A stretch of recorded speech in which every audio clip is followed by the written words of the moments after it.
తాకట్లో ఉన్న బంగారాన్ని విడిపించి ఆ రోజున మార్కెట్ ధర కట్టి మిగిలిన డబ్బును మీకు అందిస్తుంది కొమ్మూరి గోల్డ్.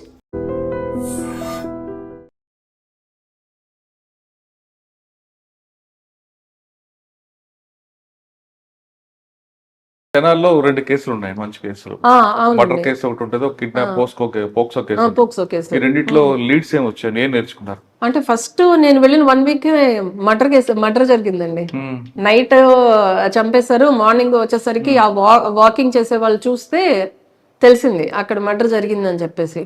కానీ ఇమీడియట్ గా అప్పుడు మొత్తం అంటే ఒక గ్రేవ్ అఫెన్స్ ఏదైనా జరిగినప్పుడు పోలీస్ ఫోర్స్ అంతా కూడా చాలా యునైటెడ్ గా యాక్ట్ చేస్తారండి. అది మాత్రం నేను ఫస్ట్ అక్కడ నేర్చుకున్నాను. అందరూ కూడా దాని మీద కాన్సన్ట్రేట్ చేసి ముద్దాయిని మనం ట్రేస్ చేయడం జరిగింది. చాలా టెక్నికల్ డీటెయిల్స్, అన్ని టెక్నికల్ సిడిఆర్స్ గానీ, ఆ తర్వాత చుట్టుపక్కల వాళ్ళకి కొంచెం ఇద్దరు యాక్చువల్ గా చెప్పాలంటే చాలా బెస్ట్ ఫ్రెండ్స్ అండి. అతను ఇతన్ని చంపాడు అంటే ఎవరు నమ్మలేదు అసలు ఫస్ట్. ఎందుకంటే ఎప్పుడు చూసినా వాళ్ళిద్దరు కలిసి తిరిగేవారు. అట్లా కాకపోతే ఇతని దగ్గర కొంత అప్పు తీసుకున్నాడు ఇంతకు ముందు. ఆ అప్పు తీసుకున్న తర్వాత కూడా ఇతను తీర్చకపోవడంతో ఈ అబ్బాయి చనిపోయిన అబ్బాయి హైదరాబాద్ లో చేసేవారు, ఇతను తెనాలిలోనే ఉండేవాడు. వచ్చినప్పుడు ఎప్పుడైనా సరే ఇతను చంపాలని ప్లాన్ చేసుకున్నారండి. ఎందుకంటే మెయిన్ మోటివ్ వీళ్ళ వైఫ్ని తిట్టేవాడు, వల్గర్గా మాట్లాడేవాడు అని. అది ఇతను జీర్ణించుకోలేకపోయాడు. డబ్బులు ఇవ్వకపోతే మీ వైఫ్ నైనా రమ్మను నా దగ్గరికి అన్నట్టు మాట్లాడేవాడు అంట. దానివల్ల బాగా అదే గ్రడ్జ్ పెంచుకున్నాడు. వచ్చినప్పుడు ఫ్రెండ్లీగానే ఉంటున్నాడు, but he is waiting for an opportunity to kill him. ఎప్పుడైతే వీళ్ళిద్దరూ బయట డ్రింక్ చేయడానికి వెళ్ళారు, వాళ్ళ ఇంట్లో వాళ్ళకి కూడా చెప్పాడు నేను అతనితో వెళ్తున్నాను అని చెప్పి. సో మనకు అక్కడి నుంచే లీడ్స్ వచ్చాయి. అతనితో వెళ్లే ముందు ఇలా అతనితో పాటు ఈ నైట్ ఇక్కడే ఉంటాను, రేపు మార్నింగ్ వస్తానని చెప్పాడు. తర్వాత రాలేదు. అంటే వీళ్ళు రాలేదు, వీళ్ళు వెయిట్ చేయలేదు. వీళ్ళు ఎర్లీ మార్నింగే మనకి ఆ పక్క నుంచి ఎవరో వెళ్తున్న వాళ్ళు చూసి చెప్తే వీళ్ళు కూడా తర్వాత ఇతను ఎవరు అని చెప్పి మొత్తం అన్ని డీటెయిల్స్ తీసుకుంటే వాళ్ళు వచ్చి నైట్ ఇతని దగ్గర ఉన్నామని చెప్పారు అని చెప్పేసి మొత్తం మనకు అట్లా లీడ్స్ అయితే వచ్చాయి. అతని దగ్గర ఉంటారన్నా కూడా వీళ్ళు సస్పెక్ట్ ఎందుకు చేయలేదంటే వాళ్ళు ఆల్మోస్ట్ 10 years నుంచి thick friends.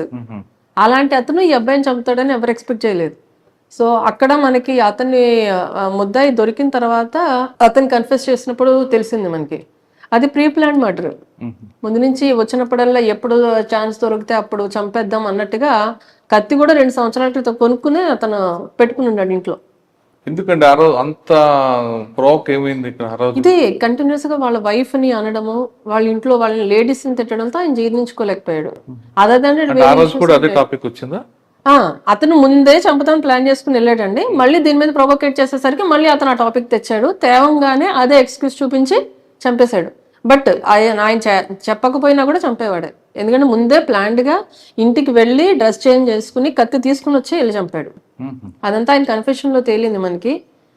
At the same time మనకి రిలేటెడ్ CCTV ఫుటేజెస్, CDR అన్ని కూడా వచ్చాయి. సో ఆ విధంగా అతను ట్రేస్ చేయడం జరిగింది. అప్పుడు ఆ కేసు ప్రస్తుతం ట్రయల్లో ఉందండి. ట్రయల్లో ఉందండి ప్రస్తుతానికి. కానీ అక్కడ ఆ మర్డర్ కేసులో ఒక ప్రొఫెషన్ ఆఫీసర్ ఏం నేర్చుకున్నారు మీరు అక్కడ? అందులో చాలా మీరు చెప్తారు, కేసును కరెక్ట్ గా చూపించడం, చార్జ్ షీట్ కరెక్ట్ ప్రాపర్ గా వేయడం, విట్నెస్ కరెక్ట్ గా తీసుకోవడం, కన్ఫెషన్ రేట్ కరెక్ట్ గా తీసుకురావడం, ఇవన్నీ ఉంటాయి. ఇవన్నీ ఎవరు మీకు అప్పుడు నేర్పారు? అంటే అక్కడున్న CA గారు, అప్పుడు బెల్లం శ్రీనివాసరావు గారు ఆయన CA గారు ఉన్నారు. అప్పుడు DSP గా జనార్దన్ రావు గారు ఉన్నారు. వాళ్ళే నాకు మొత్తం దీంట్లో ఎలా చెయ్యాలి అన్నది అంతా. యాక్చువల్ గా అయితే అక్కడ CA గా చేయాల్సిన కేసు అది. నేను CA చార్జ్ గా అక్కడ ట్రైనింగ్ లో ఉన్నాను కాబట్టి నేను చేశాను. కాకపోతే దాంట్లో రైట్ ఫ్రమ్ డే 1 ఆ కేసులో ఏది చేసినా ఇంక్లూడింగ్ CD తో సైతం డాక్యుమెంట్ రెడీ చేసింది కూడా మొత్తం నేనే చేసుకున్నాను. అంటే ఏ కేసు చేసినా నేనే చేసుకునేదాన్ని. ట్రైనింగ్ లో ఎన్ని కేసులు చేసినా, ఇప్పుడు SIగా ఉన్నప్పుడు కూడా కొన్ని డెత్ కేసులు, హ్యాంగింగ్ కేసులు, యాక్సిడెంట్ కేసులు అవన్నీ నేను చేశాను. అవన్నీ కూడా నేనే CD చేసుకునేదాన్ని డాక్యుమెంట్ తో సైతం, ఇంక్లూడింగ్ వాళ్ళు చెప్పింది రాసుకోవడం, ఆ తర్వాత నా ఓన్ వర్షన్ నేను రాసుకోవడం అన్ని కూడా నేనే చేసుకున్నాను. అదే యాక్సిడెంట్ కేసులో మీరు చేశానంటున్నారు కదా, సాధారణంగా యాక్సిడెంట్ కేసులో మీ వాళ్ళకి ఒక ఫార్మాట్ ఉంటుందండి.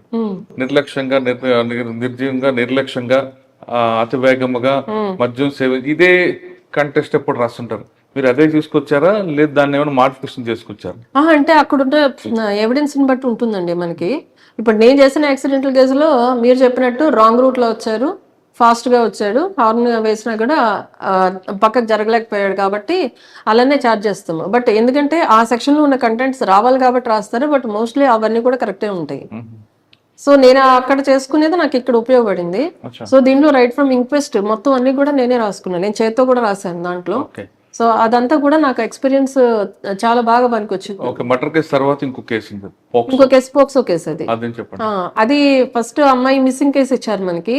ఆ తర్వాత అమ్మాయిని ట్రేస్ చేసిన తర్వాత తెలిసింది ఏంటంటే అమ్మాయి వేరే అబ్బాయి చెప్పిన మాటలు నమ్మేసి వెళ్ళిపోయింది, తర్వాత సెక్షువల్ అఫెన్స్ కూడా జరిగింది అమ్మాయి మీద అని చెప్పేసి. సో అమ్మాయి ట్రేస్ చేసిన తర్వాత చూస్తే అబ్బాయి ఆల్రెడీ మ్యారీడ్, మాయ మాటలు చెప్పి తీసుకెళ్లాడు. ఆ తర్వాత ఒక 2-3 days తర్వాత మళ్ళీ ఇంటి దగ్గరలో ఎక్కడో వదిలేసి వస్తే ఈ అమ్మాయి వచ్చింది. ఈ అమ్మాయి వచ్చిన తర్వాత వాళ్ళు 2 days తర్వాత వాళ్ళ ఇంటికి వస్తే వాళ్ళ పేరెంట్స్ మనకి తీసుకొచ్చి చెప్పారు. కాకపోతే అమ్మాయిని మాట్లాడినప్పుడు, ఇప్పుడు నేను లేడీ ఆఫీసర్నే కాబట్టి నేను నాతో మాట్లాడినప్పుడు తెలిసింది ఆ అమ్మాయి మీద ఇలాగా అఫెన్స్ అవి జరిగింది అని చెప్పేసి. తర్వాత ఇమీడియట్ గా మళ్ళీ అతను అబ్స్కాండింగ్ లో ఉన్నాడు అప్పటి నుంచి. అంటే ఈ అమ్మాయి మీద మిస్సింగ్ కేసు పెట్టారని తెలుసుకుని తీసుకొచ్చేసాడు. తీసుకొచ్చిన తర్వాత అబ్బాయి అబ్స్కాండింగ్ లో ఉంటే మళ్ళీ ఆ టెక్నికల్ డీటెయిల్స్ ఆధారంగా మనకున్న ఇన్ఫర్మేషన్ బేసిస్ మీద అబ్బాయిని అరెస్ట్ చేసి మళ్ళీ రిమాండ్ పెట్టడం జరిగింది. దాంట్లో మరి అమ్మాయి ఒప్పుకుందా? ఎవరండి? అమ్మాయికి తెలియదు కదా. అమ్మాయి పెళ్లి చేసుకోలేదు, పెళ్లి చేసుకున్న అబ్బాయితో పాటు తీసుకుని వెళ్ళాడు అబ్బాయి మాయ మాటలు చెప్పి. వాడికంటే వాడు పెద్దోడా? పెద్దోడేనండి అబ్బాయి, మేజర్. అమ్మాయి ఒప్పుకుందా? అంటే అమ్మాయి విల్లింగ్ నమ్మేసే తీసుకెళ్లాడు, విల్లింగ్ గానే వెళ్ళింది ఈ అమ్మాయి. ఏదో అబ్బాయి బాగా చూసుకుంటాడు అది ఇది అని చెప్పేసి విల్లింగ్ గా వెళ్ళింది. కానీ అక్కడికి వెళ్ళిన తర్వాత అఫెన్స్ అయితే జరిగింది. అంటే నేను ఎలాగో పెళ్లి చేసుకుంటాను అని నమ్మించి అఫెన్స్ జరిగింది. దాని తర్వాత మళ్ళీ ఇంటి దగ్గర వదిలేసి, ఇంటి దగ్గర అంటే ఇంటి దగ్గర కాదు, దగ్గరలో ఎక్కడో ఒక చోట వదిలేసి అబ్బాయి ఎస్కేప్ అయిపోయాడు. ఆ తర్వాత ఈ అమ్మాయి వచ్చింది, అప్పటికి నమ్ముతూ ఉంది అతన్ని. కానీ తర్వాత మనము మాట్లాడినప్పుడు ఏమ్మా అబ్బాయి ఆల్రెడీ మ్యారీడ్, మరి ఇట్లా నిన్ను నిజంగా ఇష్టపడేవాడైతే ముందే చేసుకోవాలి కదా, అందులో నువ్వు ఇంకా చిన్న అమ్మాయివి అని మనం బాగా కౌన్సిలింగ్ ఇస్తే అప్పుడు రియలైజ్ అయింది ఆ పాప నన్ను మోసం చేశాడు అని చెప్పి. బట్ ఎనీహో కన్సెంట్ అనేది నో కన్సెంట్ పోక్సో కాబట్టి. ఇప్పుడైతే ప్రస్తుతం అది కూడా ట్రయల్ లో ఉందండి. అక్కడ నుండి ఫస్ట్ పోస్టింగ్ ఇక్కడే. అనగానే ఒకప్పుడు ఫ్యాక్షన్ ఏరియా, భయపడ్డారా? లేదు బాగానే చూస్తాం సంగతి తెలుసుకుందాం వచ్చారా? అంటే నాకు దాని గురించి అంత ఆలోచించలేదండి. పోస్టింగ్ వచ్చింది, జాయిన్ అయ్యాను. ఫస్ట్ ఈ పోస్టింగ్ లో రాగానే వచ్చిన ఛాలెంజ్ ఏముందండి? అంటే ఒకప్పుడు ఫ్యాక్షన్ ఇప్పుడు లేదు, పక్కనే రాఘవేంద్ర టెంపుల్ మంచి టెంపుల్ ఉంటది. నేను రాగానే ఆరాధనోత్సవాలు జరిగాయి మంత్రాలయంలో, ఆరాధనోత్సవాలు అని. ఫస్ట్ అదే హెవీ బందోబస్తు. అదే సేమ్ టైమ్ మాకు ఇక్కడ కౌతాలం కూడా ఉంది. కౌతాలంలో ఉరుకుంద స్వామి టెంపుల్ ఉంది, అక్కడ కూడా శ్రావణ మాసం ఉత్సవాలు జరుగుతూ ఉన్నాయి. అవి కూడా చాలా హెవీ క్రౌడ్స్ వస్తారు అక్కడ ఇక్కడ కూడా. అది నాకు ఫస్ట్ పోస్టింగ్ కాబట్టి అదే కొంచెం ఛాలెంజింగ్ అనిపించింది. బట్ మా ఎస్పీ గారి సపోర్ట్ తో, తర్వాత ఇక్కడ అదర్ డిఎస్పీస్ కూడా చాలా సపోర్ట్ చేశారు. అందుకని మన ఫస్ట్ పోస్టింగ్ కాబట్టి ఖచ్చితంగా వాళ్ళందరూ మనకి అంతకుముందు ఎక్స్పీరియన్స్ ఉన్నది కాబట్టి ఎస్పీ గారు అయితే చాలా సపోర్టివ్గా ఉంటారండి మాకు ఇప్పటికీ కూడా. బాగా సపోర్ట్ చేస్తారు, ఎప్పుడైనా రిక్వైర్డ్ గైడెన్స్ ఇస్తారు. అట్ ద సేమ్ టైం మనకి ఏమైనా అవసరం అయితే స్ట్రెంత్ కూడా బయట నుంచి పంపిస్తారు. సో ఆ విధంగా కంప్లీట్ చేసాము. ఆ తర్వాత ఇమీడియట్ గా నేను వచ్చి 1 month కూడా కాలేదు, వినాయక చవితి అన్నది డెఫినెట్లీ మేజర్ బందోబస్తు ఉంటుంది ఎక్కడైనా కూడా. అది ఇక్కడ ఎమ్మిగ్నూరులో అయిపోయిన తర్వాత మళ్ళీ ఆదోని వెళ్ళాము, అక్కడి నుంచి కర్నూలు చేసాము. దాని తర్వాత ఇమీడియట్ గా దసరా ఫెస్టివల్, ఆ తర్వాత ఇంకా దీపావళి అవన్నీ వస్తూ ఉన్నాయి. ఆ తర్వాత మాకు రీసెంట్ గా అయితే నీలకంఠేశ్వర స్వామి జాతర ఎమ్మిగ్నూరులో చాలా ఫేమస్. ఆ జాతర మొన్న రీసెంట్ గానే కంప్లీట్ అయింది, అది కూడా సక్సెస్ఫుల్ గా కంప్లీట్ అయిందండి. మీరు వచ్చిన తర్వాత డబుల్ మోటార్ ఒకటి జరిగింది. అవును, అదే రోజు జరిగింది, నీలకంఠేశ్వర స్వామి జాతర రోజునే జరిగింది. యాక్చువల్ గా అది కూడా ఇంతకు ముందు 2 years బ్యాక్ జరిగిన మర్డర్ కి ఇది అసలు ఫ్యాక్షన్ అనేది కాదండి. దీనికి మనం ఫ్యాక్షన్ అని పెట్టలేము, ఎందుకంటే అసలు మోటివ్ కూడా ఆ ఊరు ఎప్పుడు కూడా అంతకు ముందు కందనాతిలో జరిగింది. ఇది యాక్చువల్గా చాలా పీస్ఫుల్ ఏరియా. ఇక మేజర్ కమ్యూనిటీ వచ్చేసి బోయాస్. ఫస్ట్ 2024లో ఫిబ్రవరిలో జరిగింది అని చెప్పేసి తెలిసింది. దాంట్లో ఏంటంటే ఒక వీధిలో నార్మల్ పబ్లిక్ ట్యాప్ ఉంది, మున్సిపల్ ట్యాప్. ఆ ట్యాప్ లోంచి ఆ వాటర్ అందరూ పట్టుకుంటూ ఉన్నారు. ఇద్దరు ఇల్లు కట్టుకుంటున్నారు కొత్తగా, వాళ్ళిద్దరు బ్రదర్స్. ఆ ఇల్లు కూడా కొంచెం రోడ్డు మీదకి వచ్చేలా కట్టారు. రోడ్ మీదకి వచ్చేలా కట్టేటప్పటికి టర్నింగ్ తీసుకోవడానికి ఇబ్బంది అవుతుంది అక్కడ. ఆ రోడ్స్ అన్ని విలేజ్ రోడ్స్ చిన్నగా ఉంటాయి. అండ్ మోర్ ఓవర్ ఈయన ఏం చేసేవారంటే ఆ పబ్లిక్ ట్యాప్ లోంచి వాటర్ తీసి ఇల్లు తడపడానికి క్యూరింగ్ కి దానికి వాడేవారు. సో వీళ్ళకి మిగిలిన వాళ్ళకి నీళ్ళు తక్కువయ్యేవి. సో ఇది ప్రొలాంగ్డ్ గా జరిగేసరికి వాళ్ళందరూ వీళ్ళ దగ్గరికి అడగడానికి వెళ్ళారు. అడగడానికి వెళ్ళినప్పుడు జరిగిన ఘర్షణలో పక్కన ఏదో గరిటె ఉంటే దాంతో తల మీద కొట్టేసరికి సివియర్ ఇంజురీస్ అయ్యి హాస్పిటల్ అడ్మిట్ అయిన తర్వాత ఒక ఇద్దరు చనిపోయారు. అసలు గొడవ జరగడమే అది. అక్కడ దాంట్లో పెద్ద ఇష్యూస్ లేవు, ఏం లేవు. ఇళ్ళ ఫస్ట్ లేడీస్ గొడవ స్టార్ట్ అయిన తర్వాత జెంట్స్ ఇన్వాల్వ్ అయ్యారు, దాంట్లో చనిపోయారు వాళ్ళు. అసలు ఫ్యాక్షన్ అని కాదు, ఏం కాదు. ఆ తర్వాత ఆ ముద్దాయిలకి రిమాండ్ పెట్టారు. తర్వాత వాళ్ళు చాలా సంవత్సరాలు మొన్నటి దాకా కూడా వాళ్ళు ఊర్లో లేరు. మొన్న దసరాకి వాళ్ళకి అక్కడ జాతర జరుగుతుంది, అమ్మవారి జాతర. ఆ టైంలో వచ్చారు. అప్పటికే మనము హెవీ పోలీస్ బందోబస్తు ఉంది, పికెట్ అన్ని నడుస్తూ ఉన్నాయి.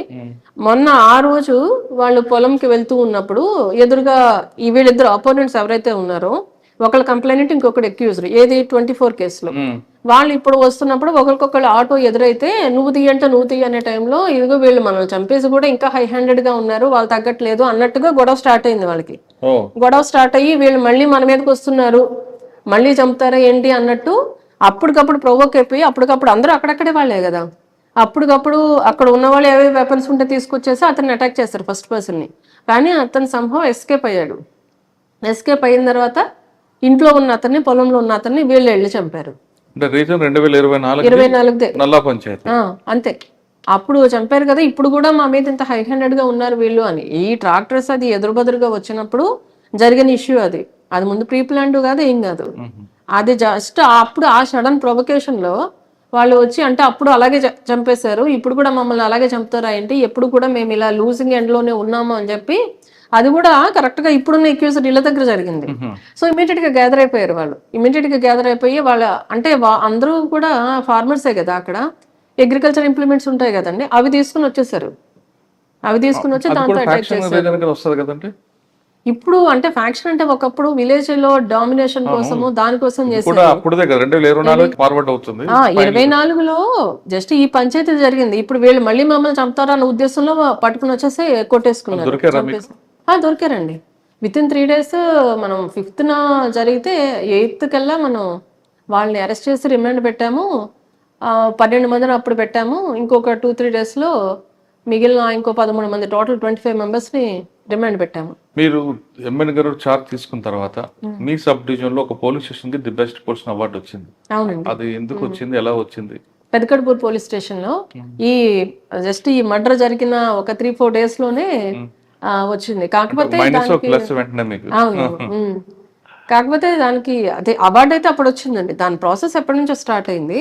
నేను వచ్చిన తర్వాతనే వాళ్ళు విజిట్కి వస్తున్నారు అని చెప్పి తెలిసింది. అది ఎప్పుడు అరౌండ్ సెప్టెంబర్లోనో ఇప్పుడు వాళ్ళు విజిట్కి వచ్చారు, పోలీస్ స్టేషన్కి వచ్చారు. అక్కడ మెయిన్ వాళ్ళు చూసింది ఏంటంటే పబ్లిక్ రిసీవింగ్ ఎట్లా ఉంది, మనం పబ్లిక్కి మినిమం ఫెసిలిటీస్ ప్రొవైడ్ చేస్తున్నామా, అంటే సీటింగ్ అరేంజ్మెంట్ కానీ. ఇప్పుడు కొంతమంది డిఫరెంట్లీ ఏబుల్డ్ పీపుల్ ఉంటారు, వాళ్ళకి రావడానికి ర్యాంప్ సౌకర్యం ఉందా, కూర్చోడానికి అరేంజ్మెంట్స్ ఉన్నాయా, ఆ తర్వాత ఇంపార్టెంట్ నెంబర్స్, ఎమర్జెన్సీ నెంబర్స్ కానీ, అది ఎపీల్ అంటే ఫస్ట్ ఎపీల్, సెకండ్ ఎపీల్ ఆర్టీఐలో ఉంటే ఆ నెంబర్స్ కానీ అవన్నీ డిస్ప్లే చేస్తున్నామా లేదా, CCTVNess అనేది మాకు అప్లికేషన్ ఉంటుంది, దానిలో రెగ్యులర్గా అప్లోడ్ చేస్తున్నామా లేదా, ఫస్ట్ ఎయిడ్ ఎలా ఉంది, ప్రివెంటివ్ మెజర్స్ ఎలా ఉన్నాయి, మెన్కి ఈ మెస్ క్వాలిటీ కానీ అవన్నీ ఎట్లా ఉన్నాయి, చుట్టూ గ్రౌండ్ ఉందా లేదా, మెన్కి ఫిజికల్ యాక్టివిటీస్కి ఉన్నాయా లేదా, ఇట్లాంటివన్నీ తీసుకుని పోలీస్ స్టేషన్ నీట్గా ఉందా లేదా, స్టాఫ్ ఎలా ఉన్నారు, ఇవన్నీ తీసుకుని ఆ ఆస్పెక్ట్స్ లో వాళ్ళు పెదకడ్పూర్ అండి డీజీ గారు ఇచ్చారు.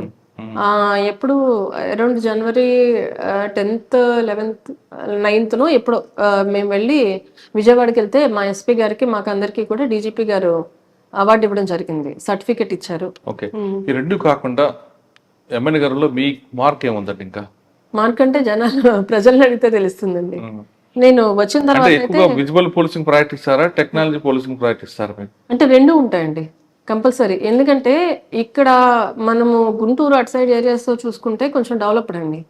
నా చిన్నప్పుడు అటువైపు ఏరియాస్ ఎలా ఉన్నాయి, ఇప్పుడు ఇక్కడికి అట్లానే ఉన్నాయి. ఇప్పుడు ఎస్పెషల్లీ కోసిగి, కౌతాలము ఇటువైపు ఏరియాస్ తీసుకుంటే ఆ మండలాలన్నీ కూడా చాలా బ్యాక్వర్డ్. పిల్లలు చాలా వరకు చదువుకోరు, అందరూ సుగ్గికి అని చెప్పి మైగ్రేట్ అయి వెళ్ళిపోతూ ఉంటారు.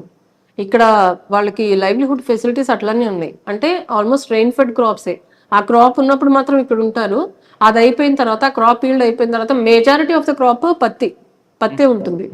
ఎందుకంటే ఎక్కడైతే వాళ్ళకి ఇరిగేషన్ ఫెసిలిటీస్ ఉన్నాయో, ఎక్కడైతే కెనాల్స్ దగ్గరలో ఉంటాయో అక్కడ మాత్రం వరి వేస్తూ ఉంటారు. మిగిలిన చోట అన్ని కూడా ఆల్మోస్ట్ పత్తి ఉంటుంది ఇక్కడ. అంటే ఎమ్మిగ్నూరు ఈ పత్తికి, ఈ చేనేత వాటికి ఫేమస్. సో అది ఉంది. దాంతోపాటు మేజర్ క్రాప్ కూడా ఇదే. సో వీళ్ళందరూ కూడా ఇక్కడ మేజర్ ఆక్యుపేషన్ వచ్చేసి అగ్రికల్చర్. ఎడ్యుకేషన్ ఫెసిలిటీస్ తక్కువ ఉంటాయి, అంతా కొంచెం బ్యాక్వర్డ్ గా ఉంటారు. మోరోవర్ కొంచెం ఏదైనా చిన్న గొడవలు అయితే సామాన్యంగా పరిష్కారం దానికంటే కూడా ఎక్కువ గొడవలు పడుతూ ఉంటారు. ఫస్ట్ మనకి అటువైపు ఆ బెల్ట్ చూసామంటే ఎక్కువ ఎడ్యుకేటెడ్ పీపుల్ ఉంటారండి. వాళ్ళందరూ చదువుకుని వేరు వేరు జాబ్స్ చేస్తూ ఉంటారు. వీళ్ళందరూ కూడా ఇక్కడ ఎక్కువ మాన్యువల్ లేబర్ పనులే చేస్తూ ఉంటారు. ఎడ్యుకేషన్ పర్సంటేజ్ కూడా చాలా తక్కువ ఉంటుంది. కాకపోతే అలాంటి చోట్ల కూడా ఈ మధ్యన రీసెంట్ గా గ్రూప్ 2లో కానీ, అంతకుముందు జరిగిన డిఎస్సిలో కానీ, కానిస్టేబుల్ సెలక్షన్స్ లో కూడా కోసిగి, కౌతల, మా మండలాల నుంచి కూడా considerable number of people select అయ్యారు. దానికి మాత్రం చాలా హ్యాపీగా ఉంది మాకు. ఇంకా ఇక్కడ చైల్డ్ మ్యారేజెస్ కానీ, పోక్సోలో ఎలోప్మెంట్స్ చాలా ఎక్కువ ఉంటాయండి. సో వాటన్నిటి కోసం కూడా మేము క్రైమ్ అగెయిన్స్ట్ విమెన్ గురించి మా ఎస్పీ గారి ఆదేశాల మేరకు ఎక్కువ అవగాహన కార్యక్రమాలు నిర్వహిస్తూ ఉన్నాము. రోజు కూడా మా సిఐలు, ఎస్ఐలు అన్ని చోట్ల వెళ్తూ ఉన్నారు. నేను రోజుకు ఒక విలేజ్ అయినా కవర్ చేస్తూ ఉంటాము. ఇప్పుడు మీది అయిన తర్వాత కూడా ఇంకో విలేజ్కి వెళ్లాల్సింది ఉంది. సో అలాగా విస్తృతంగా మేము అవగాహన కార్యక్రమాలు చేస్తున్నాము. ఇంకొకటి మనకు ఎమ్మిగ్నూరు నుంచి, ఆదోని నుంచి ఎమ్మిగ్నూరు వచ్చే రోడ్డు హైవే ఉంది. హైవే మీద జనరల్ గా ఎక్కువ యాక్సిడెంట్స్ జరుగుతూ ఉన్నాయి. దాని మీద కూడా మేము ప్రజలకు ఎక్కువ అవగాహన కార్యక్రమాలు చేపడుతున్నాము. హెల్మెట్ పెట్టుకోమని, డ్రింక్ చేసి డ్రైవ్ చేయొద్దు అని. ఎక్కువ మాకేమవుతుందంటేనండి, మంత్రాలయం మా సబ్ డివిజన్ లో ఉంది. సో కర్ణాటక భక్తులు ఎక్కువ వస్తూ ఉంటారు. వాళ్ళు ఎట్లా అంటే నైట్ బయలుదేరి మార్నింగ్ వచ్చేసేయాలి అని అనుకుంటారు. సో ఓవర్ నైట్ డ్రైవింగ్ చేసేటప్పుడు ఎక్కువ తెల్లవారుజాముకి వచ్చేసరికి నిద్రపోతూ ఉంటారు. నిద్రమత్తు వస్తుంది ఏ మనిషికైనా సర్వసాధారణం. కానీ ఆ టైంలో వాళ్ళని కొద్దిసేపు ఆపి రెస్ట్ తీసుకుని డ్రైవ్ చేస్తే బాగుంటుంది, ఒక హాఫ్ అన్ అవర్ అయినా నిద్రపోయి. కానీ అది చేయకుండా కంటిన్యూస్ గా రావడం వల్ల ఆల్మోస్ట్ నవంబర్లోనండి, నవంబర్ 29 నాకు గుర్తుంది, ఆ రోజు కర్ణాటక నుంచి మంత్రాలయం వెళ్తున్న ఒక ఫ్యామిలీ మొత్తం చనిపోయారు. దాంట్లో ఎక్సెప్ట్ డ్రైవర్ 6 మెంబర్స్ చనిపోయారండి. దాంట్లో 3 years ఓల్డ్ పిల్లలు ఉన్నారు. ఆ యాక్సిడెంట్ అది మనం చూస్తే మాత్రం చాలా బాధ అనిపిస్తుంది. అది కూడా నేనే ఇన్వెస్టిగేట్ చేశాను ఆ కేసు కూడా. కేవలం నిద్రపోతూ కారు లెఫ్ట్ సైడ్ వెళ్ళటం అనేసి కంప్లీట్ గా రైట్కి వెళ్ళిపోయింది. సో ఆ విధంగా కూడా మనం అవగాహన కలిగిస్తున్నాము. ఇక్కడ మన మంత్రాలయంలో కూడా వచ్చే భక్తులందరికీ కూడా కన్నడలో కూడా అనౌన్స్మెంట్ ఇప్పిస్తున్నాం. దయచేసి నిద్ర వస్తే కాస్త రెస్ట్ తీసుకుని డ్రైవ్ చేయండి అని. అదే మళ్ళీ అది చేయడమే కాకుండా మనకి ఇక్కడ ధర్మపురి దగ్గర, హలహర్వి దగ్గర ధర్మపురి టోల్ ప్లాజా అని ఒకటి ఉంది. మళ్ళీ ఇక్కడ ఎమ్మిగ్నూరు నుంచి ఆదోని వెళ్ళే రోడ్ లో బనవాసి అనే విలేజ్ ఉంది. అక్కడ ఇక్కడ కూడా రెగ్యులర్ గా early morning stop wash and go, అంటే వెళ్ళే వెహికల్స్ ఆపి వాళ్ళకి కొంచెం వాటర్ ఇచ్చి ఫేస్ వాష్ చేయించి అప్పుడు పంపిస్తున్నాం. ఇవన్నీ కూడా ఈ నిద్రలో డ్రైవ్ చేస్తూ దానివల్ల జరిగే యాక్సిడెంట్స్ ని కట్టేలు చేయడానికి చేస్తున్నాం. అవి కాకుండా మైనర్ డ్రైవింగ్ మీద ఎక్కువ ఫోకస్ చేస్తున్నాము. మైనర్ డ్రైవింగ్ చేయకూడదని దాని మీద అవగాహన కార్యక్రమాలు చేస్తూ కూడా దానికి రిలేటెడ్ ఫైన్స్ కూడా ఇంపోజ్ చేస్తున్నాం. ఎందుకంటే మనం ఇవ్వాల్సినంత అవేర్నెస్ ఇచ్చాము. ఇన్స్పెక్ట్ ఆఫ్ దట్ మారకపోతే ఖచ్చితంగా పనిష్మెంట్ వేస్తేనే కొంతైనా మార్పు వస్తుంది. డ్రంక్ అండ్ డ్రైవ్ అండి 10,000 punishment, 10,000 fine. At the same time judge గారు కావాలంటే మనం అంత రిమైండ్ కూడా ఇవ్వచ్చు. సో అవన్నీ కూడా విస్తృతంగా అవగాహన కల్పించాము. December 31 రోజు కేవలం ఈ రోడ్ యాక్సిడెంట్స్ మీద విస్తృతంగా ఒక ర్యాలీస్ చేయించాము మొత్తం సబ్ డివిజన్ మొత్తం. ఎలాంగ్ విత్ ఆ పోస్టర్స్ అన్ని కూడా స్వయంగా నేనే డిజైన్ చేశాను. ఎమోషనల్ అపీల్ ఉండాలి అని చెప్పి ఈ అన్ని ఆ రోజు కంప్లీట్ సబ్ డివిజన్, నేను ఇక్కడ ఎమ్మిగ్నూరు టౌన్ లో చేశాము, సబ్ డివిజన్ ఎవరికి వాళ్ళు చేశారు. ఆ రోజు నైట్ మాత్రం ఎటువంటి ఇన్సిడెంట్స్ లేకుండా చాలా ప్రశాంతంగా గడిచిందండి ఇన్సిడెంట్ ఫ్రీ. అంటే నేను విన్నది ఏంటంటే ఎవ్రీ ఇయర్ ఈ December 31 నైట్ మాత్రం సైలెన్సర్ లేకుండా బైకులు తిప్పడాలు, డ్రంక్ అండ్ డ్రైవ్ చేసుకుంటూ వీధుల్లో తిరగడాలు, ఎక్కడైనా వీధుల్లో ఎవరైనా ఉంటే వాళ్ళని భయభ్రాంతులకు గురి చేయడాలు, ఇలాంటివన్నీ ఉన్నాయని చెప్పేసి నేను విన్నాను. సో అది ఈసారి లేకుండా మా సిఎస్ ఎలాగైతే తిరుగుతారో నేను కూడా నైట్ 1:30 దాకా నేను మొత్తం రోడ్స్ మీద తిరుగుతూనే ఉన్నాం మొత్తం ఎమ్మిగ్నూరులో. ఎక్కడ కూడా ఒక సింగిల్ ఇన్సిడెంట్ జరగలేదు. మేడం మీరు ప్రొఫెషనల్ చేసుకొచ్చారు, ఒకసారి పర్సనల్ లెవెల్కి వెళ్తాం. సాధారణంగా మగవాళ్ళు యూనిఫామ్ ఆఫీసర్లు అయినా ఇంట్లో భార్య వాళ్ళు ఇంకా ఉంటారు కానీ మీరు ఇక్కడ డ్యూటీ చేయాలి, ఇంటికి వెళ్ళిన తర్వాత అమ్మగాను అత్త కోడలుగాను భార్యగా ఇంకో డ్యూటీ ఉంటుంది. ఈ రెండు ఎక్కడైనా క్లాష్ అవుతుంటాయా? అవుతుంటదండి. అంటే వర్కింగ్ విమెన్ కి ఫ్యామిలీ సపోర్ట్ లేకపోతే మాత్రం చాలా కష్టం అవుతుంది. కాకపోతే ఇంకా ఫ్యామిలీ సపోర్ట్ ఉండడం వల్ల మా హస్బెండ్ చాలా కోఆపరేటివ్, ఆయన ఆల్మోస్ట్ వర్క్ ఫ్రమ్ హోమ్ చేస్తూ ఉంటారు. సో నేను వచ్చేలోపు బాబు వచ్చినా ఆయన చూసుకుంటూ ఉంటారు, నేను వెళ్ళిన తర్వాత నేను చూసుకుంటాను. కానీ ఫ్యామిలీ సపోర్ట్ అయితే కంపల్సరీ ఉండాలండి వర్కింగ్ విమెన్ కి. రెండు బ్యాలెన్స్ చేయడం కష్టము, కాకపోతే family is always family. Family top priority ఇవ్వాల్సిందే. కానీ మనకి ఉండే జాబ్ హైలీ ఛాలెంజింగ్. ఆల్మోస్ట్ మన 24 hours టైం కూడా డిమాండ్ చేస్తుంది. ఎందుకంటే ఏ టైంలో ఏది జరుగుతుందో మనకు తెలియదు. ఇమీడియట్ గా రష్ అప్ అవ్వాల్సి ఉంటుంది. ఇప్పుడు నీలకంఠేశ్వర స్వామి జాతరకి మేము అన్ని బందోబస్తు అరేంజ్మెంట్స్ చేసుకుని ఉన్నాక సడన్ గా మర్డర్ అని తెలిస్తే నిన్న జాతరలో లేదు, ఇక మొత్తం సిఐ గారికి అక్కడ ఉన్న స్టాఫ్ కి ఇన్స్ట్రక్షన్స్ ఇచ్చేసి ఇమీడియట్ గా అక్కడికి వెళ్ళాం. ఎందుకంటే నా ప్రెసెన్స్ అక్కడ చాలా ఇంపార్టెంట్. సో అట్లాగా ఆ రోజంతా సంఘటన వచ్చినప్పుడు ఇంట్లో పెళ్ళి మమ్మీ రా ఫంక్షన్ ఉంది పుట్టినరోజు ఉంది అంటారు కదా, అప్పుడు ఏం చెప్తారు? ఏమోనండి, నేను వచ్చిన తర్వాత కొన్ని నేను ఎక్కువ జాబ్ కే ఇంకా ప్రయారిటీ ఇచ్చాను. ఎందుకంటే నా ప్రెసెన్స్ కంపల్సరీ అవసరమైనప్పుడు మాత్రం నేను ఫీల్డ్ లోనే ఉన్నాను.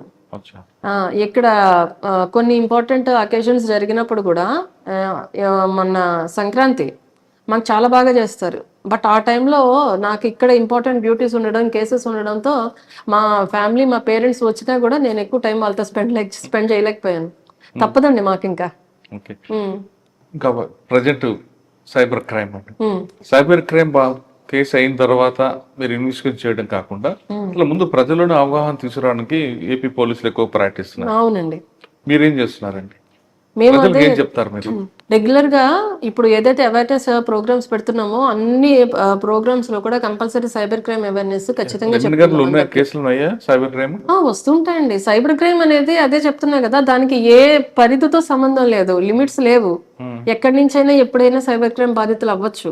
ఒకప్పుడు దొంగదనం చేయాలంటే మన ఇంటికి వచ్చో మన దగ్గరకు వచ్చో చేయాలి. ఇప్పుడు అట్లా కాదు, మనం అక్కడ ఉంటాం, అక్కడ నైజీరియాలో ఉండొచ్చు, ఎక్కడైనా మన బ్యాంక్ నుంచి డబ్బులు తీసేసుకోవచ్చు. మనం సేఫ్ గా ఉంటుందని డబ్బులు ఇంట్లో పెట్టుకోకుండా బ్యాంక్ లాకర్ లో పెట్టుకుంటాం, బ్యాంక్ అకౌంట్ లో పెట్టుకుంటాం. ఆ అకౌంట్ లో డబ్బులు పోతున్నాయి కదా ఇప్పుడు. అదే సైబర్ క్రైమ్. సైబర్ క్రైమ్ లో ఒకప్పుడు ఏంటంటే కొంచెం అత్యాశ గాని భయం గాని రెండింటి వల్ల పోయేవి డబ్బులు. అంటే మనకి ఫోన్స్ వస్తూ ఉంటాయి, స్టాక్ మార్కెట్ లో ఇన్వెస్ట్ చేయండి, దీంట్లో ఇన్వెస్ట్ చేస్తే తక్కువ టైంలో రెట్టింపు లాభాలు లేదా 3 లాభాలు అని చెప్తే ఓకే, తక్కువ టైంలో మనం ఎక్కువ ధనవంతులం అయిపోతున్నాం కదా అని ఆ ఆశతో దాంట్లో వెళ్తూ ఉంటారు. బట్ ఒకటి మనం గుర్తుపెట్టుకోవాల్సింది ఏంటంటే మనకు జెన్యున్ గా డబుల్ అవ్వాలంటే లీగల్ ప్రాసెస్ లో ఉన్న జెన్యున్ గానే అవుతాయి తప్ప ఏ షార్ట్ కట్స్ ఉండవు దానికి. అది మనం గుర్తుపెట్టుకోవాలి. అదే ముందు చెప్తున్నాము. తర్వాత ఈ మధ్యన ఒక లింక్ వస్తుందండి, నేను ఈ లింక్ లో ఇలాగే రాసి ఉంటుంది, నేను ఇది అబద్ధం అనుకున్నా కానీ ఇది నిజమే, ఈ లింక్ నొక్కితే నాకు 5,000 వచ్చాయి, మీరు కూడా క్లిక్ చేయండి అని. మనము ఎవరికైతే ప్రజలకి అవేర్నెస్ ఇస్తున్నాం, వాళ్ళు సైబర్ క్రైమ్ మీకు ఇట్లా ఫోన్ చేస్తారు లేదా డిజిటల్ అరెస్ట్ అని చెప్తారు, మీకు ఫోన్ చేసి మీ ఓటీపీ చెప్పమంటారు, అవన్నీ చెప్పొద్దు అని మనం చెప్పేటప్పుడు వాళ్ళు కొత్త మార్గాలను వెతుక్కుంటున్నారు. ఎలా అయితే మనం నమ్ముతామో ప్రజల నమ్మకాన్ని ఏ విధంగా పొందొచ్చో ఆ మార్గాల్లో వాళ్ళు వెళ్తున్నారు.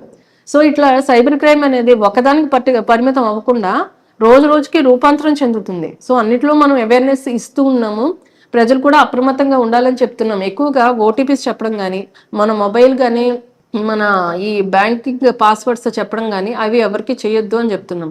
At the same time cyber crime అంటే డబ్బులు పోవడం ఒకటే కాదండి, అమ్మాయిల్ని ఇబ్బంది పెట్టడాలు, మార్ఫింగ్ చేయడాలు, ఫొటోస్, క్లోజ్ ఫొటోస్ ఇలాగ షేర్ చేయడాలు అవన్నీ ఉంటున్నాయి. సో వీటికి కూడా మేము చెప్పేది ఏంటంటే అమ్మాయిలకి ఎస్పెషల్లీ మీ పర్సనల్ ఫొటోస్ ఎవరికి షేర్ చేయొద్దు, ఎంత క్లోజ్ ఫ్రెండ్ అయినప్పటికీ చేయొద్దు. ఎందుకంటే రేపొద్దు టర్మ్స్ ఎలా ఉంటాయో మనకు తెలియదు. ఇంకొకటి, బాగా ఇంటిమేట్ ఫొటోస్ ఏమన్నా ఉంటే కూడా ఫోన్లో పెట్టుకోవద్దు అని చెప్తున్నాం. హ్యాక్ చేయొచ్చు, దీనిలో డేటా వాళ్ళు తీసుకోవచ్చు. ఎప్పుడైనా ఫోన్ పాస్వర్డ్స్ కూడా ఎవరికి షేర్ చేయొద్దని చెప్పేది కూడా అందుకే. ఒకవేళ మన పాస్వర్డ్ తీసుకుంటే ఇమీడియట్ గా ఫోటో షేర్ చేసుకుంటారు కదా. అదే కాదు, జీమెయిల్ పాస్వర్డ్స్ కానీ ఫేస్బుక్ లో కానీ మనకి తెలియని వాళ్ళ దగ్గర నుంచి, ఫిజికల్ గా ఎదురుగా మనకి లేని వాళ్ళ దగ్గర నుంచి ఫ్రెండ్స్ రిక్వెస్ట్ ఏదే యాక్సెప్ట్ చేయొద్దు అని. ఎందుకంటే మనం పెట్టే పర్మిషన్స్ లో చాలా వరకు ఫ్రెండ్స్ కి మాత్రమే పరిమితం, వ్యూయింగ్ రైట్స్ అవన్నీ ఉంటాయి కదా. ఫ్రెండ్స్ లిస్ట్ లోకి ఒకవేళ ఇలాగ అన్నోన్ పర్సన్స్ వచ్చారంటే మన డేటా వాళ్ళు తీసుకునే ఛాన్స్ ఉంటుంది. సో మన పాస్వర్డ్ షేర్ చేయడం కానీ, ఇలా ఫ్రెండ్ రిక్వెస్ట్ అన్నోన్ పర్సన్స్ దగ్గర నుంచి యాక్సెప్ట్ చేయడం కానీ ఇట్లాంటివి చేయొద్దు, మీ ఫోటోలు ఎవరికి షేర్ చేయొద్దు అని చెప్తూ ఉన్నాము. మళ్ళీ ఓటీపీలు చెప్పడం కానీ, లేదా స్టాక్ మార్కెట్లో ఇన్వెస్ట్మెంట్ అని కానీ, లేదా ఇప్పుడు న్యూ ఇయర్ కదా మీకు గిఫ్ట్ వచ్చిందని చెప్పి ఫోన్ చేయడాలు, లేదా ఇదిగో ఈ లింక్ క్లిక్ చేస్తే దీంట్లో మీ బ్యాంక్ డీటెయిల్స్ అప్లోడ్ చేసుకోండి అని చెప్పడము. ఇట్లా ఈ మధ్య ఎలా వస్తుందంటే బ్యాంక్ నేమ్ తోటే వస్తున్నాయి. బ్యాంక్ వెబ్సైట్ లాగానే కనిపిస్తుంది, but it is a fake website. మనం క్లియర్ గా చూస్తే దాంట్లో స్పెల్లింగ్ మిస్టేక్స్ ఉండడం కానీ యూఆర్ఎల్ తేడా ఉండడం కానీ ఉంటుంది. వాట్సాప్ లో వస్తున్నాయండి, బ్యాంక్ వాళ్ళ ఐకాన్ ఏదైతే ఉంటుందో అది డీపీగా పెట్టుకుని పెడుతున్నారు. డీపీగా ఉంటుంది కానీ పేరు మాత్రం స్టేట్ బ్యాంక్ ఆఫ్ ఇండియా అని రాదు, ఒక నెంబర్ వస్తుంది. సో జనాలు ఏం చేస్తున్నారు, ఇక్కడున్న డీపీని చూసి అది క్లిక్ చేసేస్తున్నారు.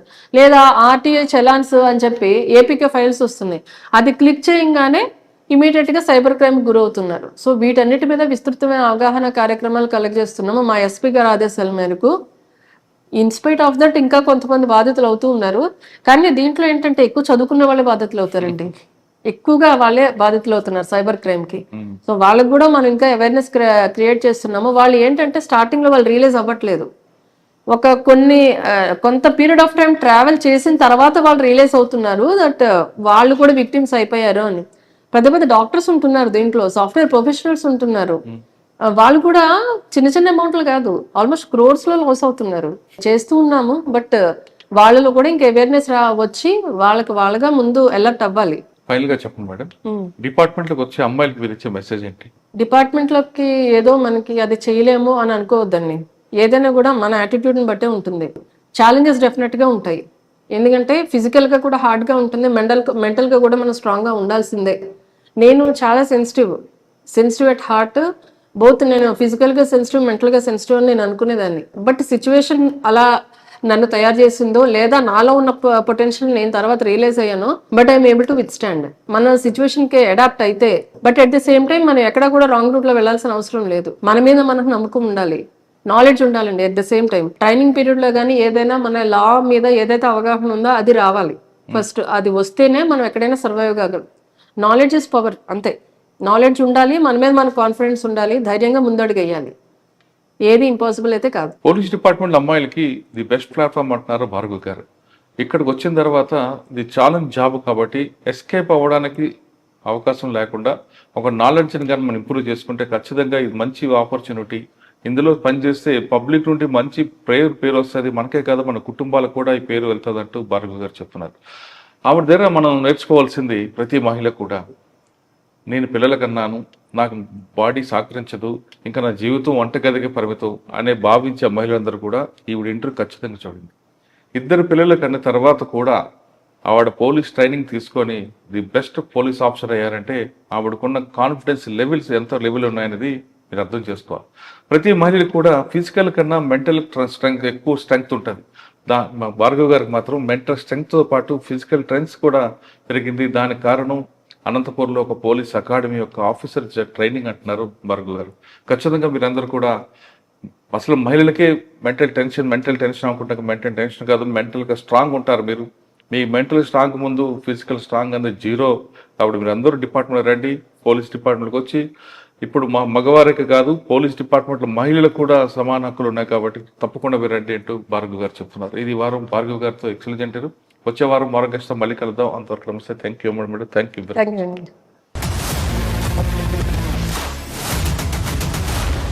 iDreams, this police diaries is something very, very valuable towards that. I must really appreciate Murali, your insights. iDreams founder and CEO చిన్న వాసుదేవ్ రెడ్డి గారితో మురళీధర్ క్రైమ్ స్టోరీస్ చాలా ఫేమస్ అయిపోయినాయి. గౌతమ్ సవాంగ్ గారు I congratulate him for doing so well, and I congratulate him, his boss also. So well.